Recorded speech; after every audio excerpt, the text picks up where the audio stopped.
महाभारत में कुंती का चरित्र एक आदर्श माँ, पत्नी और स्त्री के रूप में चित्रित किया गया है। उन्होंने अपने जीवन में अनेक कठिनाइयों का सामना किया, लेकिन कभी भी अपने कर्तव्य से पीछे नहीं हटी। उनका धैर्य, विवेक, त्याग और धर्म पालन महाभारत की कथा का एक महत्वपूर्ण हिस्सा है। उनके जीवन से हमें यह शिक्षा मिलती है कि चाहे जीवन में कितनी भी कठिनाइयाँ क्यों ना आए, हमें अपनी कर्तव्य और धर्म का पालन करते रहना चाहिए। लेकिन दोस्तों, आज हम बात करने वाले हैं कि महाराज पांडु को श्राप मिलने के पश्चात कुंती से उनका संबंध कैसे बनता था। तो स्वागत है आप सबको हमारा stories of dreams in the YouTube channel पर, जहां हम आपके लिए लाते हैं मजेदार और अनसुनी कहानियों का खजाना। महाभारत के अनुसार कुंती और पांडु की शादी का प्रबंध उनके परिवारों द्वारा किया गया था। पांडु हस्तिनापुर के राजा थे और कुंती उनका विवाह प्रस्ताव स्वीकार करके उनकी पत्नी बनी थी। कुंती राजा कुंती भोज की दत्तक पुत्री थी। उनका जन्म नाम प्रथा था, लेकिन उन्हें उनके दत्तक पिता कुंती भोज ने कुंती नाम दिया। जब पांडु ने उनसे विवाह का प्रस्ताव दिया तो कुंती ने इसे स्वीकार किया और वे पांडु की पहली पत्नी बनी। पांडु ने माद्री से भी विवाह किया और वे पांडु की दूसरी पत्नी बनी। विवाह के कुछ समय बाद पांडु को एक श्राप मिला कि अगर वे अपनी पत्नियों के साथ संबंध स्थापित करेंगे तो उनकी मृत्यु हो जाएगी। इस श्राप के कारण पांडु और कुंती के बीच शारीरिक संबंध संभव नहीं थे। श्राप के कारण पांडु ने कुंती से अनुरोध किया कि वे अपनी विशेष वरदान जो दुर्वासा ऋषि से प्राप्त हुआ था उसका उपयोग करके देवताओं से संतान प्राप्त करें। कुंती ने इसी वरदान का उपयोग करके यमराज, वायु और इंद्र से युधिष्ठिर, भीम और अर्जुन को प्राप्त किया।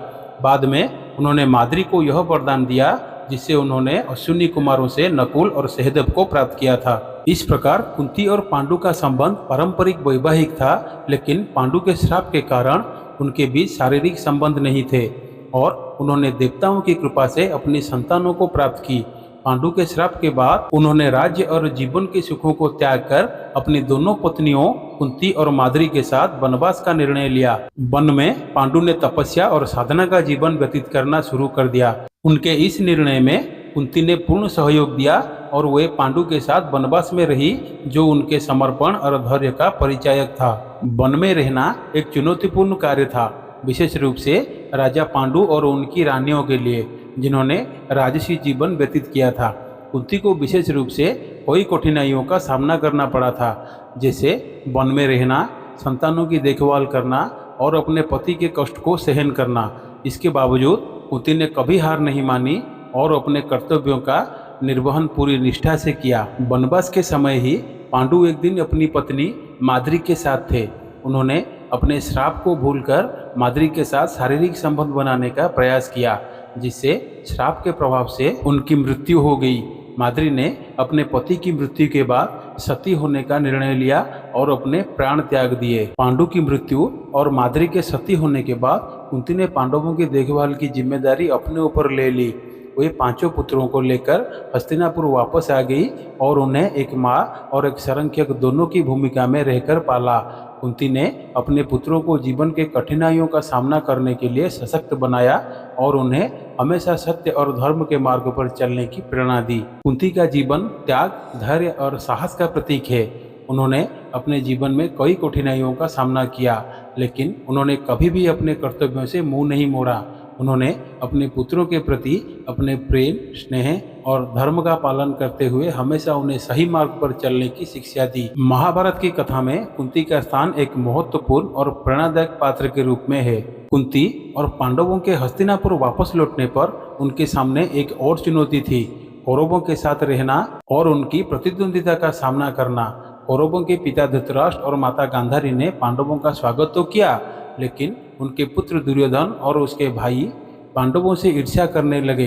इस माहौल में कुंती को अपने पुत्रों की सुरक्षा और उन्हें सही मार्ग पर चलने के लिए प्रेरित करना एक बड़ी चुनौती था। कुंती ने धैर्य और विवेक से अपने बच्चों की परवरिश की। उन्होंने उन्हें हमेशा धैर्य, सहनशीलता और सत्य के मार्ग पर चलने की शिक्षा दी। जब दुर्योधन और कर्ण ने पांडवों को मारने के लिए लक्ष्यागृह की योजना बनाई तो कुंती ने अपनी सूझबूझ से अपने पुत्रों के साथ वहां से सुरक्षित बाहर निकलने का प्रबंध किया। इस घटना ने कुंती के धैर्य, समझदारी और संकट के समय में सही निर्णय लेने की क्षमता को दर्शाता है। जब पांडवों को हस्तिनापुर का राज्य नहीं मिला और उन्हें खांडवप्रस्थ का बंजर खेत दिया गया, तब उन्होंने अपनी मेहनत और श्री कृष्ण के मार्गदर्शन में वहां इंद्रप्रस्थ की स्थापना की। इस समय कुंती ने अपनी मां की भूमिका से ऊपर उठकर राज्य और राजनीति में पांडवों को सही मार्गदर्शन दिया। कुंती का द्रौपदी के साथ भी एक विशेष संबंध था। जब अर्जुन ने द्रौपदी को स्वयंवर में जीता और उन्हें घर लेकर आया, तब कुंती ने बिना देखे ही कहा, जो भी लाए हो 5 भाई आपस में बांट लो। इस कथन को उन्होंने हमेशा धर्म के आधार पर निभाया। द्रौपदी को 5 पांडवों की पत्नी बनाकर कुंती ने उसे भी अपनी पुत्रवधू की तरह अपनाया और सदैव उसका साथ दिया। उन्होंने द्रौपदी को एक पुत्री की तरह माना और संकट के समय उसकी रक्षा की। कुंती के लिए कुरुक्षेत्र का युद्ध अंततः पीड़ादायक था, क्योंकि यह युद्ध उनके पुत्रों और पुत्रों के बीच था। उन्होंने युद्ध से पहले अपने सबसे बड़े पुत्र कर्ण, जो कि सूर्यदेव से प्राप्त हुआ था, उसकी वास्तविक पहचान बताई।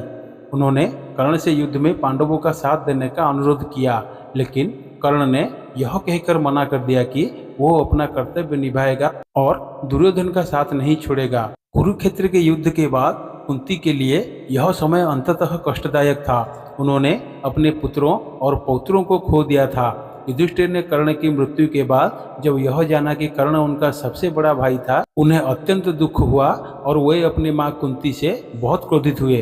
कुंती ने उन्हें समझाया और अपनी मजबूरी बताई कि वो समय के चलते अपने पहले पुत्र की सच्चाई को छिपाने के लिए विवश थी। युद्ध के बाद कुंती ने अपने जीवन के अंतिम समय में धृतराष्ट्र और गांधारी के साथ वन में जाने का निर्णय लिया। उन्होंने अपने शेष जीवन को तपस्या और साधना में बिताने का निश्चय किया। यह भी उनके त्याग का एक और उदाहरण था। उन्होंने युधिष्ठिर को उनकी जिम्मेदारियां सौंप दी और खुद को सांसारिक जीवन से अलग कर लिया।